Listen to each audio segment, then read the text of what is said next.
तो welcome everyone. आज अपन revise करते हैं AS11 the effects of changes in foreign exchange rate.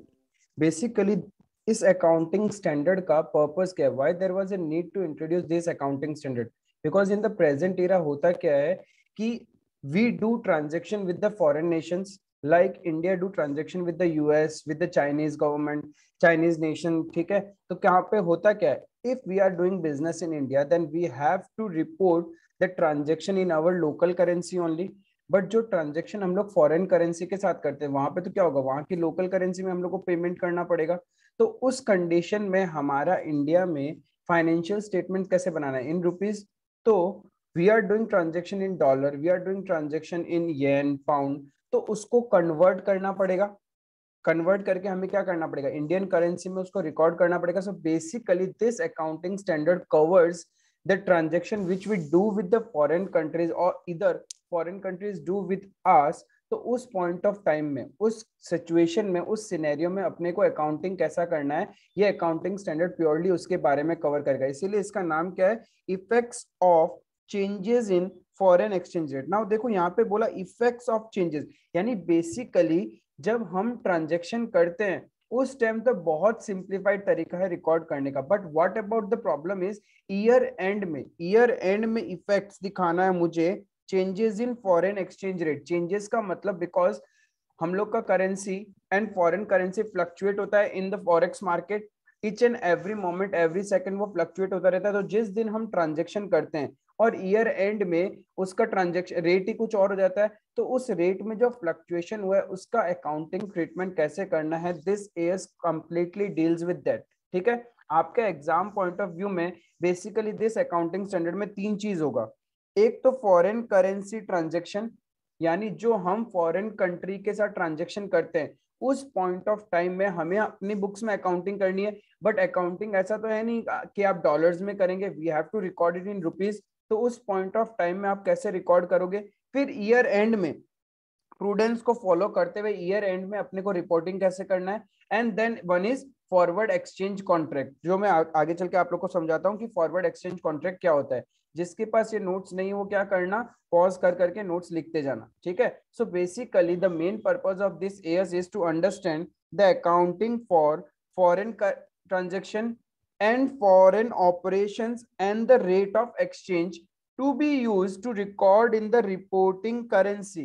Now यहाँ पे चार चीज मिला, क्या, फॉरेन ट्रांजेक्शन। फॉरेन ट्रांजेक्शन का मतलब सपोज इंडिया में बैठा किसी बिजनेसमैन ने क्या किया, यूएस के साथ ट्रांजेक्शन किया, कोई सेल किया, कुछ परचेज किया, वहां से हमने एसेट खरीदी, चाइना से हमने एसेट एक्वायर करी। ठीक है, इसको हम लोग बोलते हैं फॉरेन ट्रांजेक्शन।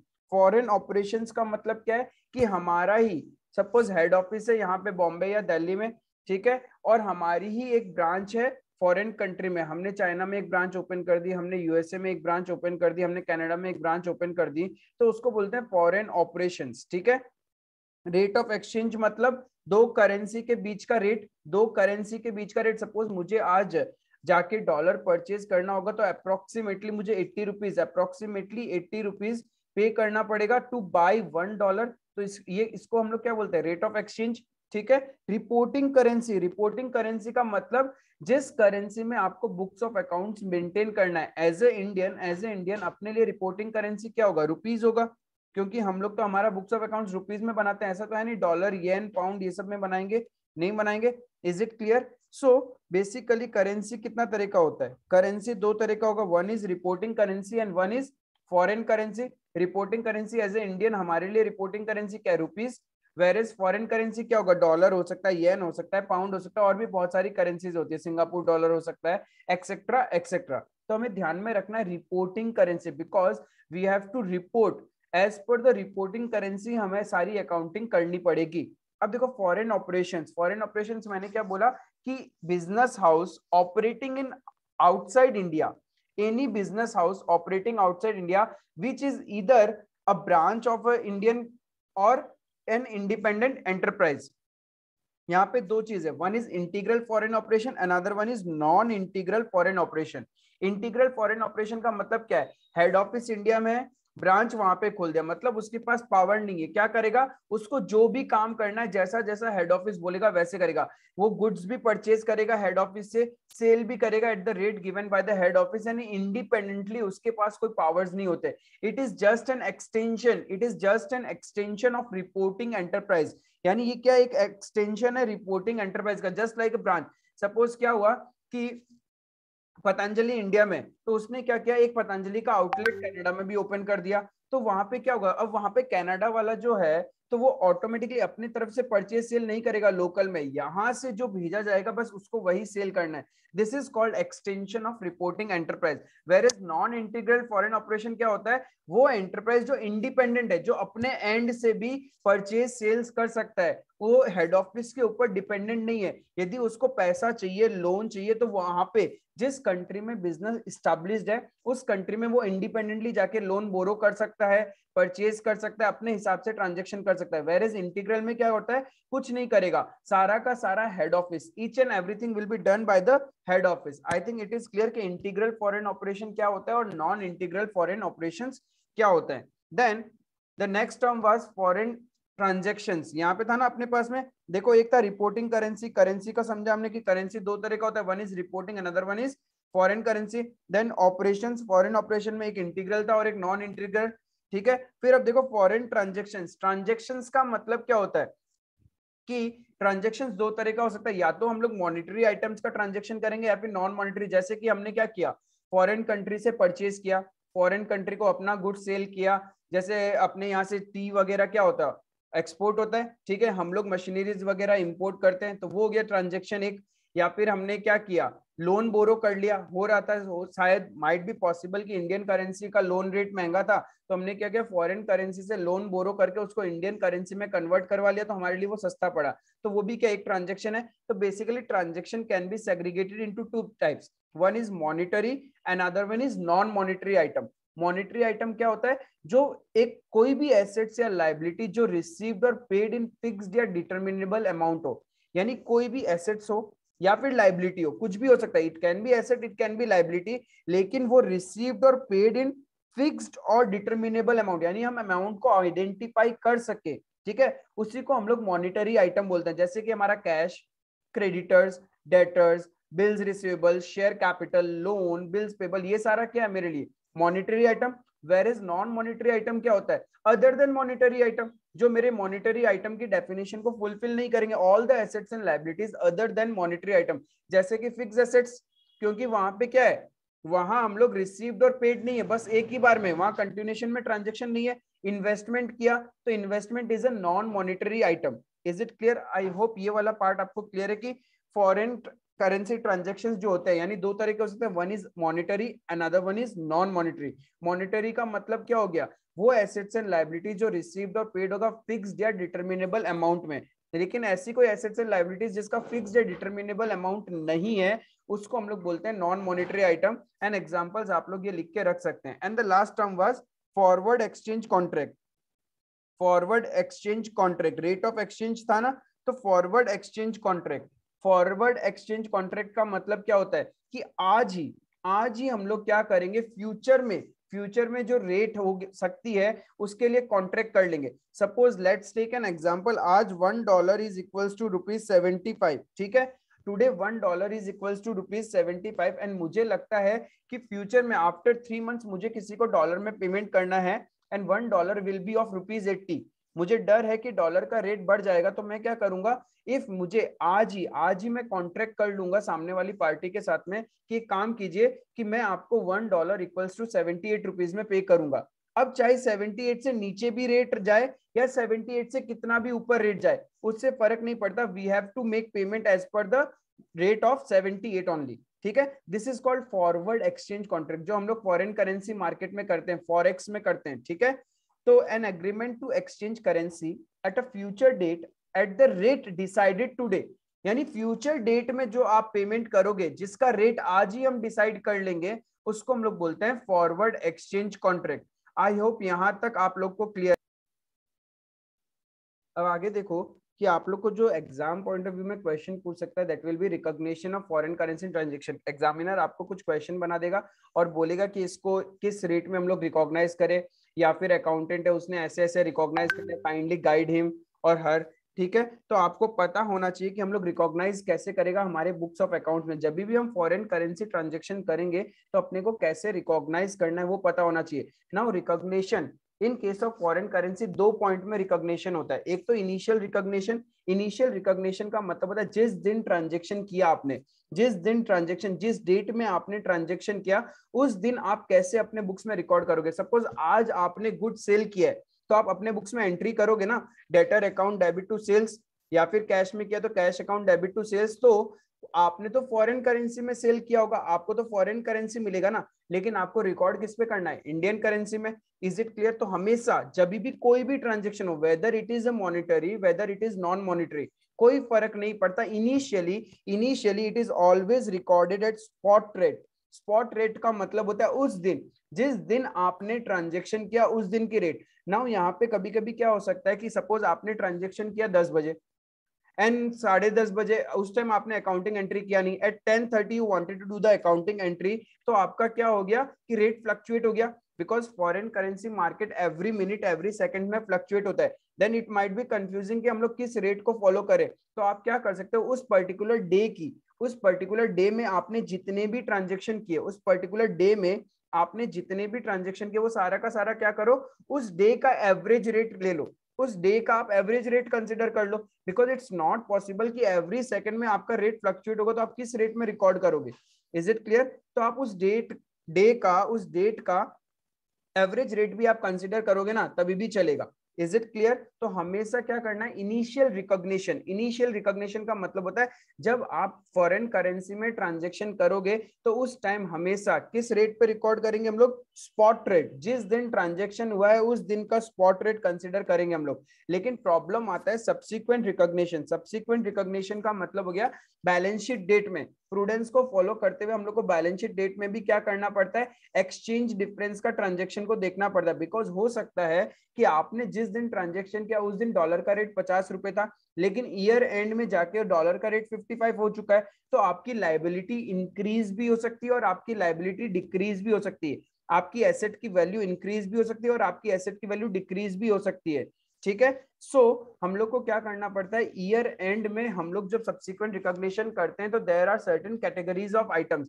हमने पूरे के पूरे ट्रांजेक्शन, सारे ट्रांजेक्शन को 6 कैटेगरीज में डिवाइड कर दिया, सारे के सारे ट्रांजेक्शन को 6 कैटेगरी में डिवाइड कर दिया। Number 1 is monetary item. कोई भी मॉनिटरी आइटम हो, जैसे cash, bank, debtor, creditor, bills receivable, bills payable, loan, share capital, कोई भी मॉनिटरी आइटम हो, it will always be reported at closing rate. It will always be reported at closing rate. ठीक है, closing rate का मतलब जो 31 मार्च को rate होगी, जो 31 मार्च को जो रेट होगी ना, उस रेट पे हम लोग हमारे बुक्स में रिकॉर्ड करेंगे।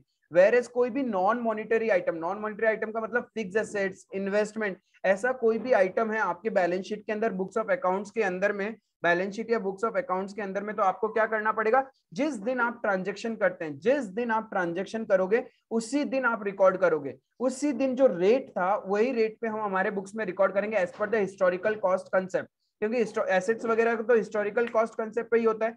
ठीक है, एंड कोई भी कंटिंजेंट लाइबिलिटी हुआ वो क्लोजिंग रेट पे करेंगे हम लोग। कोई भी कंटिंजेंट लाइबिलिटी हुआ तो अपने को क्या करना है, क्लोजिंग रेट पे उसको रिकॉर्ड करना है। And opening stock, closing stock very easy, because opening stock क्या होता है, पिछले साल का क्लोजिंग स्टॉक, तो वो तो बिगिनिंग ऑफ द ईयर में हम रिकॉर्ड करेंगे, तो उसके लिए रेट भी क्या देखना है, ओपनिंग रेट, साल के बिगिनिंग में जो फॉरेन करेंसी रेट है वही कंसिडर करनी है। वेर एज क्लोजिंग स्टॉक यानी वो तो ईयर एंड में होगा, तो उसके लिए रेट भी क्या देखनी है, क्लोजिंग रेट। अब देखो इनकम और एक्सपेंस, यानी हमने एसेट्स एंड लाइबिलिटीज के बारे में बात तो कर ली, बिकॉज बिजनेस के सारे ट्रांजेक्शन 4 ही जगह, income, expense, asset, liability, asset और लाइबिलिटीज के बारे में बात कर ली हमने। नाउ इनकम और एक्सपेंस, इनकम और एक्सपेंस को क्या हो सकता है कि आप एक, या तो एक्चुअल उस टाइम जब आपको इनकम हुई है या फिर जब आपने एक्सपेंस किया है उस टाइम का एक्चुअल रेट पता है तो एक्चुअल रेट में रिकॉर्ड कर लो। इफ एक्चुअल रेट नहीं पता तो एवरेज रेट ले लो। मैंने बोला ना एवरेज रेट भी हम लोग कंसिडर कर सकते हैं। Is it clear? So subsequently आपके ऊपर एग्जाम में ये क्वेश्चन आ सकता है कि जहां पे आपको सेग्रीगेट करना पड़ेगा कि वो मॉनिटरी आइटम है, नॉन मॉनिटरी है, opening stock, closing stock, income है या एक्सपेंस है, कंटिजेंट लायबिलिटी है, क्या है वो, और उसको किस रेट पे आप रिकॉर्ड करोगे, किस रेट पे ईयर एंड में आप रिकॉर्ड करोगे, ये क्वेश्चन आपका आ सकता है। ठीक है, आपसे ये भी पूछ सकते हैं कि कोई भी फॉरेन करेंसी ट्रांजेक्शन आपने किया उस टाइम आप लोग कैसे रिकॉर्ड करोगे? तो इनिशियली ऑलवेज कोई भी transaction, weather it is monetary, weather it is non monetary, weather it is short term, weather it is for the long term purpose, कैसा भी ट्रांजेक्शन हो, it will always be recorded at spot rate. Is it clear? यहां तक clear है आप लोग को? Again Singh, जिसके पास भी ये नोट्स नहीं है वो वीडियो को पॉज करके आराम से ये सब नोट्स उतार लेना, ठीक है? अब देखो, हमने ये रिकॉग्निशन करना तो सीख लिया कि जब हम लोग का ट्रांजेक्शन होगा तब हमें कैसे रिकॉग्नाइज करना है और ईयर एंड में कैसे रिकॉग्नाइज करना है। तो मैंने एक चीज बोला कि सपोज ट्रांजेक्शन डेट पे डॉलर का रेट था 50 रुपीज और ईयर एंड में डॉलर का रेट 55 हो गया, तो आप अपने बुक्स में क्या करोगे? 55 रुपीज में रिकॉर्ड करोगे। सिंस 5 रुपए का क्या हुआ? फ्लक्चुएशन हो गया। इसी को हम लोग बोलते हैं एक्सचेंज डिफरेंस। इसी को हम लोग क्या बोलते हैं? Exchange difference. ये जो एक्सचेंज डिफरेंस है, सपोज आपने क्या किया था, गुड्स परचेज किया था चाइना से, इन डॉलर्स में परचेज किया, जिस दिन परचेज किया उस दिन डॉलर का रेट 50 था, जिस दिन हमने परचेज किया डॉलर का रेट $1 वाज इक्वल्स टू ₹50। ठीक है, आपने क्या किया? $1000 का परचेज किया, $1000 का परचेज किया, तो अपना 50,000 रुपए का परचेज हो गया। ईयर एंड में जाके $1 की रेट हो गई 55। ईयर एंड में $1 इज इक्वल्स टू 55। अब सोचो, आपको पेमेंट करना था 50,000 जिस दिन परचेज किया था, लेकिन ईयर एंड में अब कितना पेमेंट करना पड़ेगा? Your liability has been increase to 55,000। तो this 5,000 is known as exchange difference. इसी को अपन बोलते हैं exchange difference. Now don't you think it is a loss for you? Exchange loss हो गया। सिंस एक्सचेंज फ्लक्चुएशन की वजह से हमें लॉस हुआ है, ट्रांजेक्शन की वजह से लॉस नहीं हुआ, एक्सचेंज फ्लक्चुएशन की वजह से हमारा लॉस हुआ है। तो लॉसेस को हम नॉर्मली क्या करते हैं? Losses are recognised in profit and loss account. If gain भी होता तो गेन को भी हम कैसे रिकॉग्नाइज करते? प्रॉफिट एंड लॉस अकाउंट में। लेकिन ये तो लॉजिकल है कि जब भी एक्सचेंज डिफरेंस हुआ तो ये जो भी गेन और लॉस हुआ रहा है इसको प्रॉफिट एंड लॉस में दिखाओ। But the problem is that यहाँ पे दो तरह के ट्रांजेक्शन हम लोग करते हैं। एक करते हैं short term foreign currency transaction और एक करते हैं हम लोग long term foreign currency transaction. Short term का मतलब ये परचेज सेल्स ये सब हो गया। लॉन्ग टर्म का मतलब हो गया हमने कोई लोन लिया है जिसको इंस्टॉलमेंट में पेमेंट करेंगे, फिक्स एसेट्स खरीदा है जिसका पैसा हम लोग क्या करेंगे? इंस्टॉलमेंट में पेमेंट करेंगे। तो AS11 बोलता है कि जब भी आपका एक्सचेंज डिफरेंस होगा ईयर एंड में, if it is for the short term foreign currency monetary item, foreign currency monetary item, तो आप क्या करोगे? Always charge to the profit and loss account. Always charge to the profit and loss account. आपका जब भी short term foreign currency monetary item का होगा तो हम लोग क्या करेंगे? चार्ज कर देंगे प्रॉफिट एंड लॉस अकाउंट में, बिकॉज दैट इज इधर इट विल बी इनकम और इट विल बी लॉस। तो इनकम और लॉसेस मेरा PL अकाउंट में जाता है, तो हम लोग हमेशा क्या करेंगे? प्रॉफिट एंड लॉस अकाउंट में दिखाएंगे। लेकिन whether if it is related to my long term foreign currency, long term का मतलब long term point of view, short term का मतलब जो विद इन ऑपरेटिंग साइकिल में सेटल्ड होने वाला है मेरा, यानी अगले साल ही जिसका सेटलमेंट हो जाएगा, उन सबका जो भी एक्सचेंज डिफरेंस होगा, उन सबका जो भी एक्सचेंज डिफरेंस होगा वो अपने को क्या करना है? PL में दिखाना है। But where is long term हुआ तो अपन क्या करना है? लॉन्ग टर्म होने से हम AS क्या बोलता है? AS बोलता है देयर आर टू सिचुएशन, इधर you charge to the profit and loss account, long term के केस में भी either you charge to the profit and loss account any gain or loss on exchange difference of long term foreign currency monetary item, you charge to the profit and loss account. And if you are not charging to the profit and loss account, then you can apply para 46, you can apply para 46 of this AS। ठीक है, but एक चीज ध्यान रखना, if आपने para 46 को apply किया है, अब आप तो बोलोगे फिर तो इजी है ना, क्यों पैरा 46 में जाना, डायरेक्ट प्रॉफिट एंड लॉस में चार्ज करेंगे। बट ऐसे आप as a chartered accountant answer नहीं लिख के आएंगे, आपको कॉन्ट्राडिक्टरी आंसर लिख के आना। आपको पहले बताना है कि अच्छा ठीक है हम ऐसा भी कर सकते हैं, लेकिन assuming that para 46 was not followed. But if para 46 was followed तो हम लोग को क्या क्या करना चाहिए था? तो ये दोनों चीज आपको एग्जाम हॉल में लिख के आना है। Is it clear? आपके आंसर शीट का पार्ट बनना चाहिए। एंड आप चाहो तो ऐसे ग्राफिकली आप लिख सकते हो, ऐसे चार्ट वगैरह बना के आराम से, कोई दिक्कत नहीं है। सो पैरा 46 क्या बोलता है? पहला चीज, इट इज इरिवोकेबल। एक बार आपने पैरा 46 को ऑप्ट कर लिया उसके बाद हट नहीं सकते, फिर आपको एनी टाइम अकाउंटिंग करना पड़ेगा एज पर पैरा 46। अब पैरा 46 में बोला क्या है कि पैरा 46 ये बोलता है कि MC ministry of corporate affairs एक पैरा 46 ले गया, उसमें थोड़ा सा क्या लेके आया, वो बोलता है कोई भी डेप्रिशिएबल फिक्स एसेट्स है, ध्यान रखना डेप्रिशिएबल, नॉन डेप्रिशिएबल की बात नहीं कर रहे हैं यहाँ पे, डेप्रिशिएबल फिक्स एसेट्स, यदि हमने जो एक्विजिशन किया है, जो long term foreign currency monetary item, if it is related to my acquisition of depreciable fix assets है, तो आप क्या कर सकते हो, जो भी एक्सचेंज डिफरेंस होगा उसको कैपिटलाइज कर सकते हो। जो भी एक्सचेंज डिफरेंस है you can capitalize, whether it added to the cost of the assets और it is deducted from the cost of assets. आप क्या कर सकते हो, उसको कैपिटलाइज कर दो। But if it is not related to my acquisition of depreciable fix assets, तो आप क्या कर सकते हो, and it is long term and आपको पैरा 46 ऑप्ट करना है, तो आप क्या कर सकते हो, उस पैसे को प्रॉफिट एंड लॉस अकाउंट में नहीं ले जाके, एक्सचेंज डिफरेंस को प्रॉफिट एंड लॉस में ट्रीट नहीं करके हम क्या कर सकते हैं, अलग से एक अकाउंट ओपन करेंगे। उस अकाउंट को हम लोग बोलते हैं foreign currency monetary item translation difference account. क्या बोलते हैं, foreign currency monetary item translation difference account. Clear है, FCMITD, foreign currency monetary item translation difference account. इस अकाउंट में आप लोग क्या कर सकते हो, क्रेडिट कर सकते हो उस पैसे को, एक्सचेंज डिफरेंस को, इधर क्रेडिट या डेबिट, ठीक है। एंड उस अकाउंट में जितना भी पैसा होगा, it is a return of over the useful life of the asset. यदि आपको एक तो क्या है, फिक्स एसेट से रिलेटेड है, depreciable, then it is added और deducted from the cost of asset. If it is not related to depreciable fix, जैसे लोन वगैरह लिया, तो आप क्या कर सकते हो कि आप foreign currency monetary item translation difference account में उसको क्रेडिट या डेबिट कर दो एंड उस पैसे को धीरे धीरे राइट ऑफ करो over the useful life of the asset. Is it clear? And अब प्रॉब्लम आता है कि FCMITD है क्या, ये एसेट भी नहीं है, कुछ नहीं है, तो इसको बैलेंस शीट में कहां प्रेजेंट करेंगे, it is presented under reserves and surplus. हमेशा हम लोग इसको रिजर्व्स एंड सरप्लस में दिखाएं। लेकिन प्रॉब्लम ये था कि MCA जब ये प्रोविजन लेके आया, MCA ने बोला कि कोई भी अप टू 31 मार्च 2020 तक ही ये वाला प्रोविजन एप्लीकेबल था कि आप foreign currency monetary item translation difference account में डाल के छोड़ दो। यानी ये रेलिवेंस कब तक है, 31 मार्च 2020, तो यानी अभी तो हमारे लिए एप्लीकेबल ही नहीं है, तो कोई लॉजिक नहीं बनता, इससे क्वेश्चन बन गया। बट स्टिल क्वेश्चन बन जाए तो अपने को याद में रखना है, ये मेंशन करके आना है that it was relevant up to 31 March 2020 and आपको प्रॉपर इस तरीके से लिख के आना है। इज इट क्लियर कि एक्सचेंज डिफरेंस का रिकॉग्निशन कैसे करना है? फिर से एक बार रिवाइज करते हैं। क्या था, यदि it is related to short term और it is long term. Short term है तो PL में ही चार्ज करेंगे जो भी एक्सचेंज डिफरेंस होगा, but if it is long term तो हम लोग दो चीज कर सकते हैं, या तो PL में चार्ज करेंगे या फिर पैरा 46 को फॉलो करेंगे।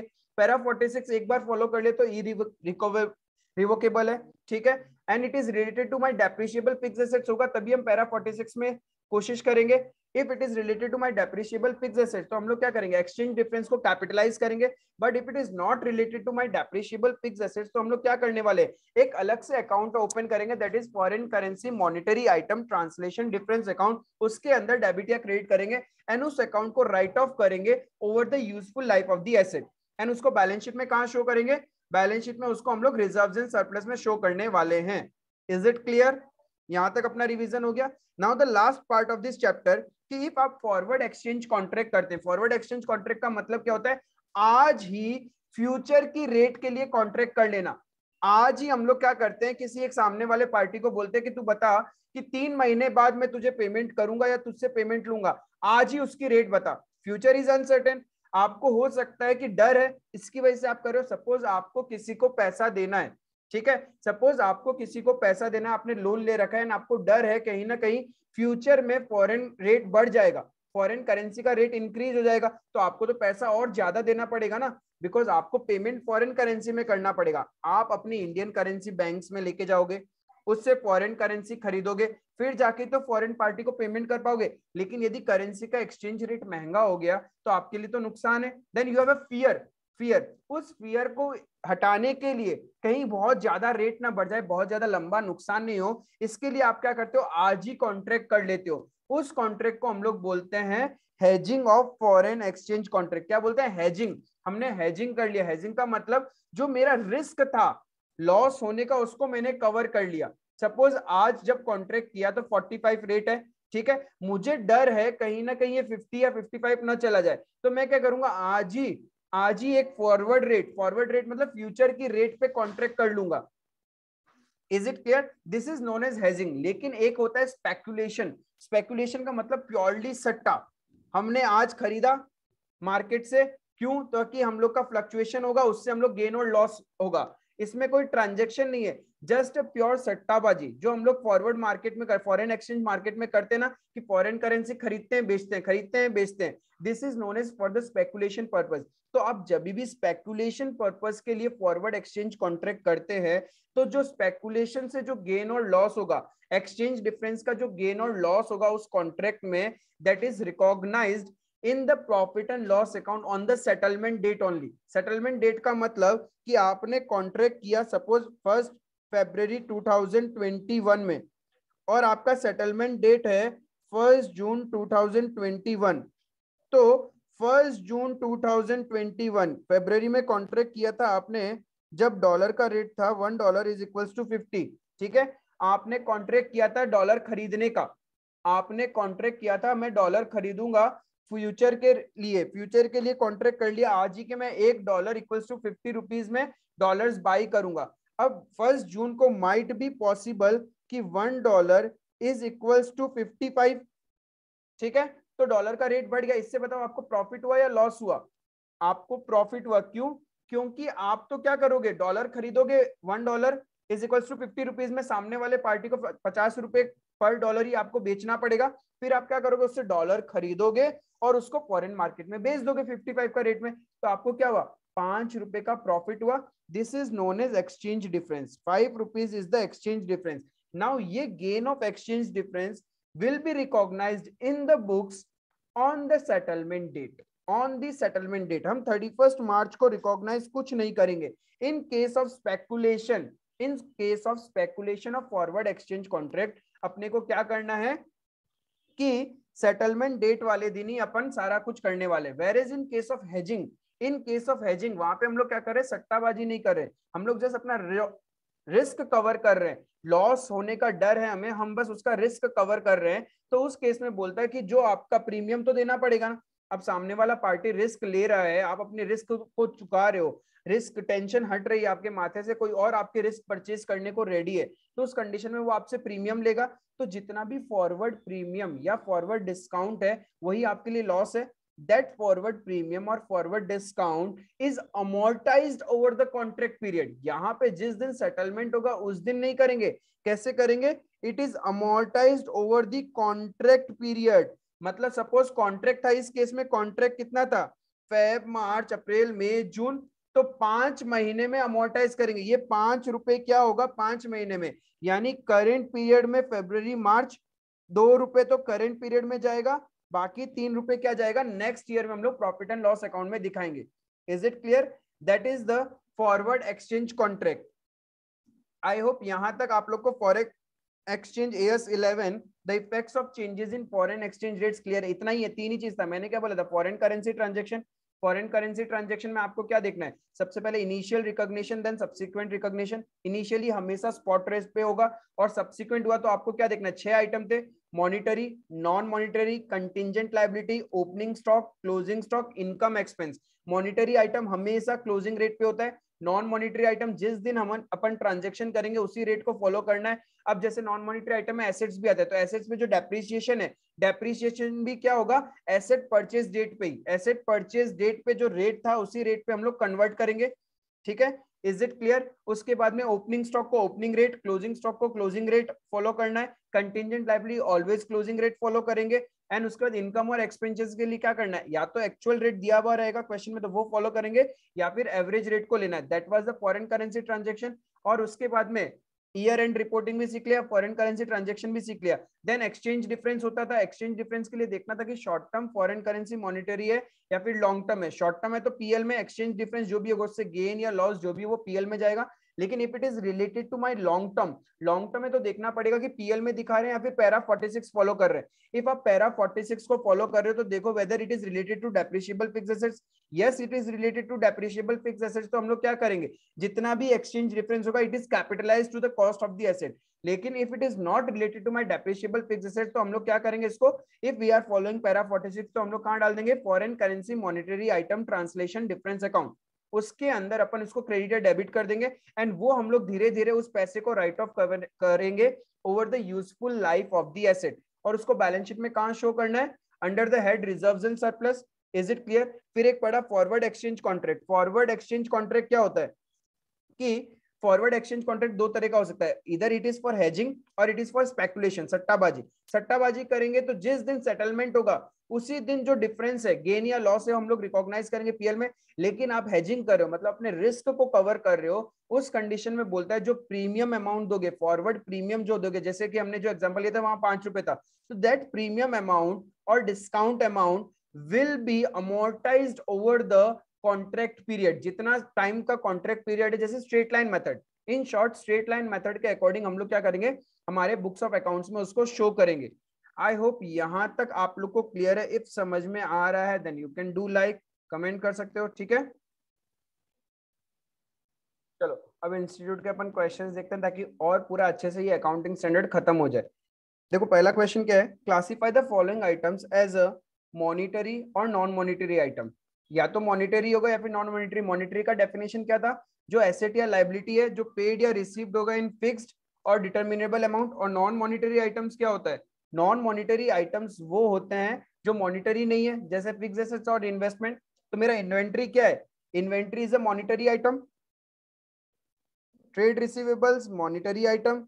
Investment in equity share, investment कैसा भी हो, बिकॉज इन्वेस्टमेंट में फिक्स्ड और डिटरमिनेबल अमाउंट नहीं रहता है, तो यहाँ पे क्या हो गया मेरा, ये non monetary item. Property plant and equipment यानी एसेट्स की बात कर रहा है, तो assets are always my non monetary item. Is it clear? तो देखो इस टाइप का क्वेश्चन भी आपको एग्जाम में आ सकता है कि बताओ मॉनिटरी है या फिर नॉन मॉनिटरी आइटम है। नेक्स्ट इलस्ट्रेशन, कि गुड्स परचेज किया 1 जनवरी को कितना डॉलर का, 15,000 का, उस दिन डॉलर का रेट था $1 इज इक्वल टू 75। अब एक्सचेंज रेट ईयर एंड में, यानी जिस दिन परचेज किया उस दिन तो अपन इसी रेट पे करेंगे। Initial recognition is always at the spot rate, उस दिन का रेट, यानी 15,000 इंटू 75। उस दिन तो हम हमारे बुक्स में 11,25,000 का परचेज का एंट्री करेंगे। क्लियर है? अब ईयर एंड में देखो कि क्या हो चुका है, ईयर एंड में रेट क्या हो चुकी है, 74 हो चुकी है। तो ईयर एंड में एंड परचेज ऑफ गुड्स यानी क्रेडिट में किया है, तो creditor is a monetary item and monetary item के लिए ईयर एंड में हमेशा reporting is done at the closing rate. तो अपने को क्या करना पड़ेगा, 74 रुपीज में रिकॉर्ड करना पड़ेगा। तो 1 रुपए का गेन हो गया अपने को, 1 रुपए का गेन हो गया, 15,000 इंटू 74 पे रिकॉर्ड करेंगे तो हमारा क्रेडिटर का वैल्यू कितना हो गया, 11,10,000। वेयर एज जब 1 जनवरी को ट्रांजेक्शन किया था तब हमने बुक्स में क्रेडिटर को रिकॉर्ड किया था 1125, और ईयर एंड में उसको रिकॉर्ड करेंगे 11,10,000। तो आपका क्या हो गया, फायदा हो गया। This gain of 15,000 will be credited to profit and loss account as per AS 11। उसके बाद में जिस दिन एक्चुअल पेमेंट करेंगे, जिस दिन एक्चुअल पेमेंट करेंगे उस दिन रेट हो गया 73।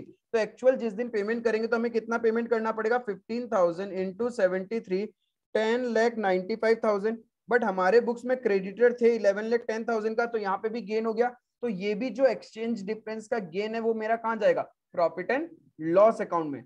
आई होप ये चीज क्लियर है। आराम से आप इस आंसर्स को पढ़ लेना जो इंस्टीट्यूट का लैंग्वेज है, ठीक है। एएस के लिए आपको आंसर्स पढ़ना कंपलसरी है। इफ आप आंसर्स रीड नहीं करोगे तो आपका क्लैरिटी नहीं आएगा कि एग्जाम हॉल में कैसे लिख के आना है। नेक्स्ट बोला, कलीम लिमिटेड ने बोरो किया है 4,50,000 1 जनवरी को, which will be repaid as on 31 July 2011। Kaleem limited prepares financial statement ending 31 March. Rate of exchange between reporting currency and foreign currency on different dates दिया हुआ है, ठीक है। अब देखो बोलता है कि आप कैसे रिकॉर्ड करोगे, सिंस लोन बोरो किया है, whether it is a short term monetary item और non monetary item. Loan is a monetary item, तो मॉनिटरी आइटम के केस में अपने को क्या करना होता है, जिस दिन इनिशियल, सबसे पहले इनिशियल रिकॉग्निशन करेंगे, तो इनिशियल रिकॉग्निशन करेंगे तो क्या होगा, bank account debit to bank loan, bank account debit to foreign loan account, ये करेंगे। कितना डॉलर का हमने लोन लिया, 4,50,000, और उस दिन का रेट क्या था 48। तो 4,50,000 इंटू 48, 2 करोड़ 16 लाख। 2 करोड़ 16 लाख से 2.16 करोड़ में हम लोग अकाउंटिंग एंट्री करेंगे हमारे बुक्स ऑफ अकाउंट्स में। क्लियर है? अब देखो since it is a monetary item, since it is a monetary item, हम लोग को क्या करना है, क्लोजिंग रेट पे रिकॉर्ड करेंगे। क्लोजिंग रेट पे रिकॉर्ड करेंगे। क्लोजिंग रेट पे क्या हो गया, जिस दिन ट्रांजेक्शन किया उस दिन रेट था हमारा 48, ईयर एंड में रेट हो गया 49, तो $1 से रेट बढ़ गया, तो $1 से लायबिलिटी भी तो बढ़ जाएगा, and this $1 is a loss, it will be charge to the profit and loss account. ठीक है, तो हम लोग क्या करेंगे, foreign exchange difference account debit to, liability बढ़ जाएगा, फॉरेन लोन अकाउंट, हमारा लायबिलिटी इंक्रीज हो जाएगा कितने से, 4,50,000 रुपीज से, क्योंकि क्या होगा 4,50,000 जब रिकॉर्ड किया था 48 का रेट था, 49 अभी है और 48 उस टाइम था, तो $1 से लायबिलिटी इंक्रीज करना है। क्लियर है। और जब पेमेंट करोगे, जब आप पेमेंट करोगे तब क्या होगा, आपका लायबिलिटी और इंक्रीज हो जाएगा 0.5 से, वो भी कहां जाएगा, फॉरेन एक्सचेंज डिफरेंस अकाउंट में जाएगा। तो जितना भी आप फॉरेन एक्सचेंज डिफरेंस अकाउंट को डेबिट क्रेडिट करोगे, that will be again transfer to the profit and loss account. I hope ये वाला इलस्ट्रेशन भी क्लियर है आपको। नेक्स्ट देखो number 4, number 4 is related to my forward exchange contract. तो हम लोग को फॉरवर्ड एक्सचेंज कॉन्ट्रैक्ट आते ही दिमाग को चलाना है कि स्पेकुलेशन है या फिर हेजिंग है। क्लियर है। तो यहाँ पे देखो राव लिमिटेड ने परचेज किया था प्लांट $1,00,000 का on 1 February, payable after 3 months. Company entered into a forward contract for 3 month at 49.15। देखो आज ही कंपनी का कर रही है, 3 महीने बाद, डॉलर का मार्केट में कोई भी रेट हो उससे फर्क नहीं पड़ता, कंपनी बोलती है हम तो 49.15 के रेट से आपको पेमेंट करेंगे। क्लियर है।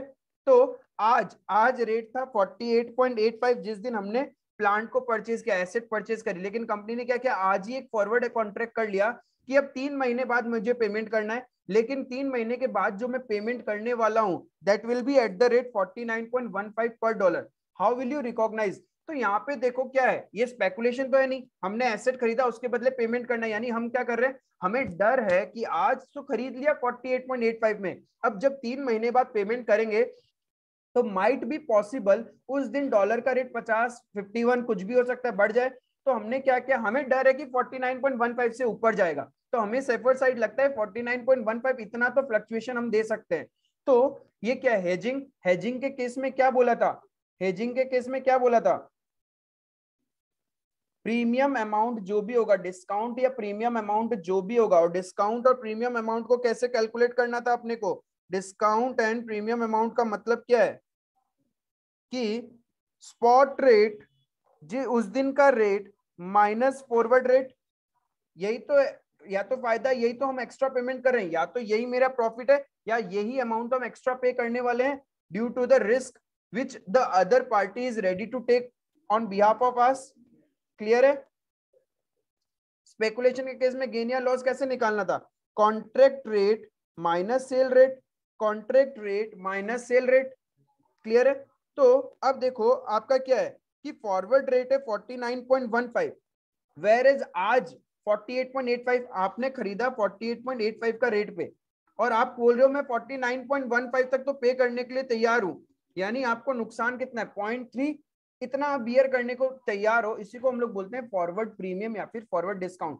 तो ये 0.3 पर डॉलर, टोटल कितना था, $1,00,000 इंटू 0.3 यानी 30,000 रुपीज। 30,000 रुपीज आप क्या कर रहे हो, बियर करने के लिए रेडी हो, किस पीरियड के लिए, आपने ट्रांजेक्शन किया है फर्स्ट, आपने ट्रांजेक्शन किया है 1 फरवरी 2011 में, ठीक है, और आप पेमेंट कब करोगे, 3 मंथ्स के बाद।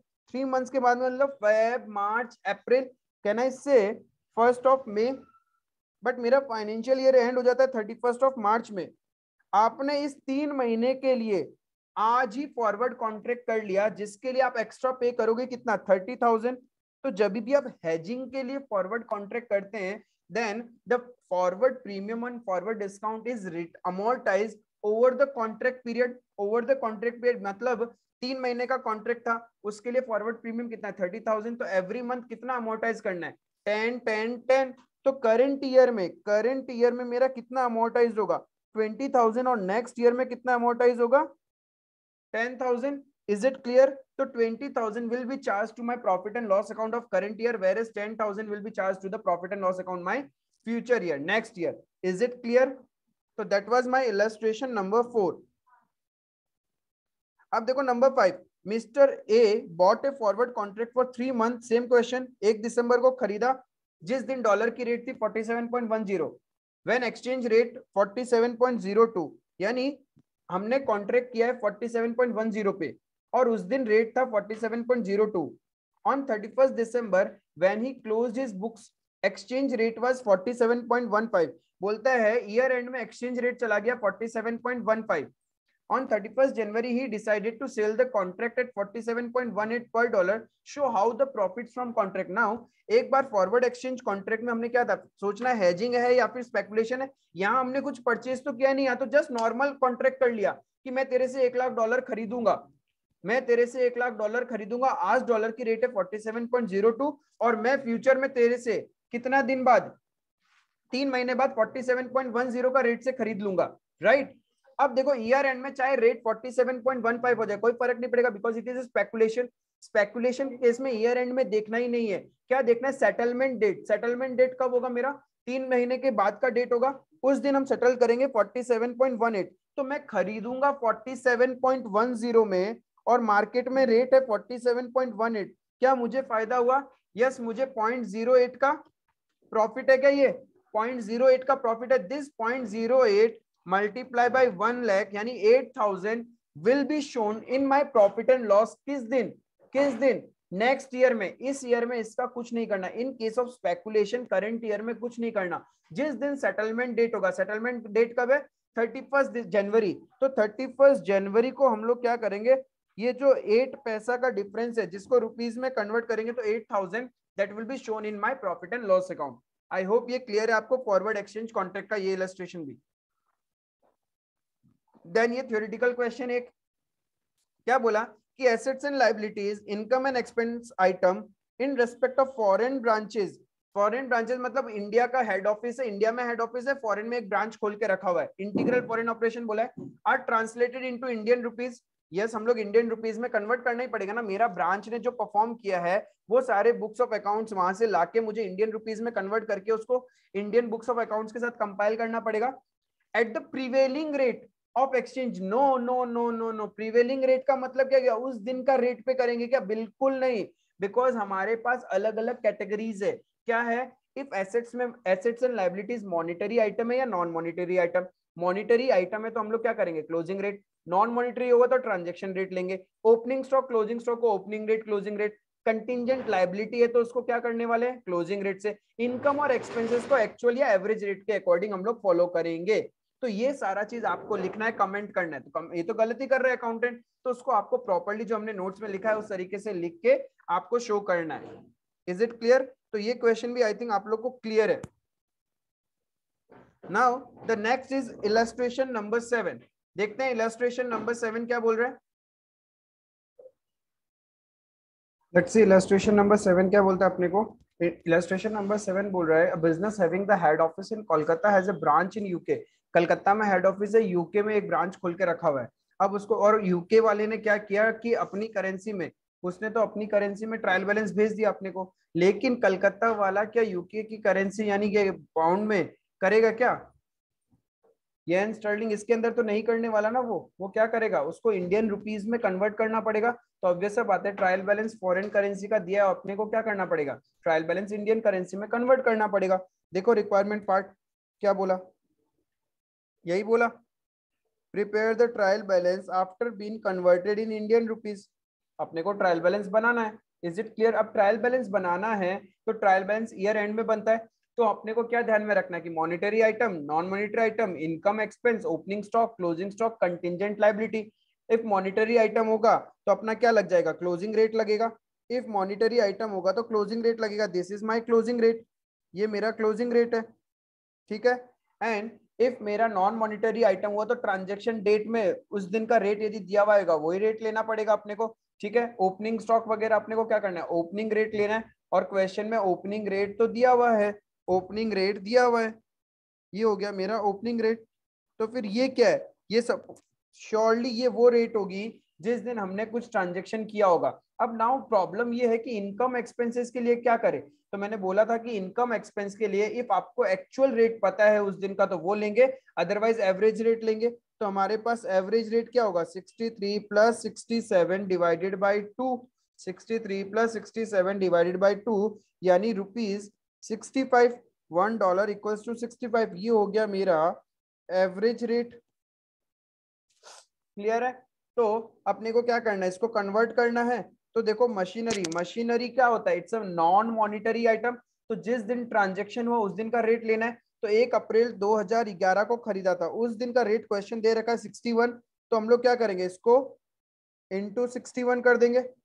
Debtors are my monetary item, तो हम लोग को क्या करना पड़ेगा, क्लोजिंग रेट क्या है हमारे पास में 67, क्लोजिंग रेट इज 67, तो इंटू 67 हो जाएगा ये। Opening stock is always at opening rate, तो उस दिन था मेरा 63।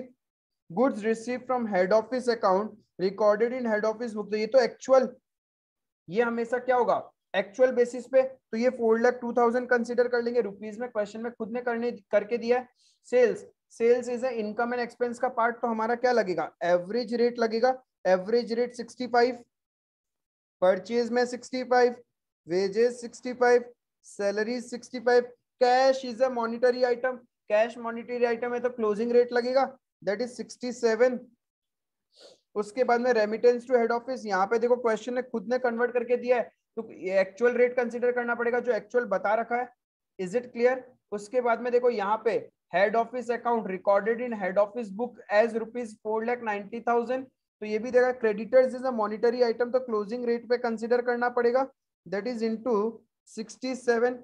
तो देखो इस तरीके से आपको करना था, जो चीज एक्चुअल में दे रखा है बस वो एक्चुअल कंसीडर करना है, तो आपको पता चलेगा कि कुछ ना कुछ डिफरेंस आएगा। Your trial balance want tally, your trial balance want tally, उसी को बोलते हैं हम लोग एक्सचेंज डिफरेंस। आपका क्या होगा, ट्रायल बैलेंस इतने अमाउंट से टैली नहीं करेगा, आफ्टर कन्वर्टिंग एवरीथिंग आपका ट्रायल बैलेंस टैली नहीं करेगा इन इंडियन करेंसी, तो उसी को हम लोग बोलते हैं एक्सचेंज डिफरेंस। ना नीचे में देखो क्या बोल रखा है, क्लोजिंग स्टॉक को नीचे दिया हुआ है, तो closing stock is valued at closing rate, तो वो मेरा हो जाएगा 67 से।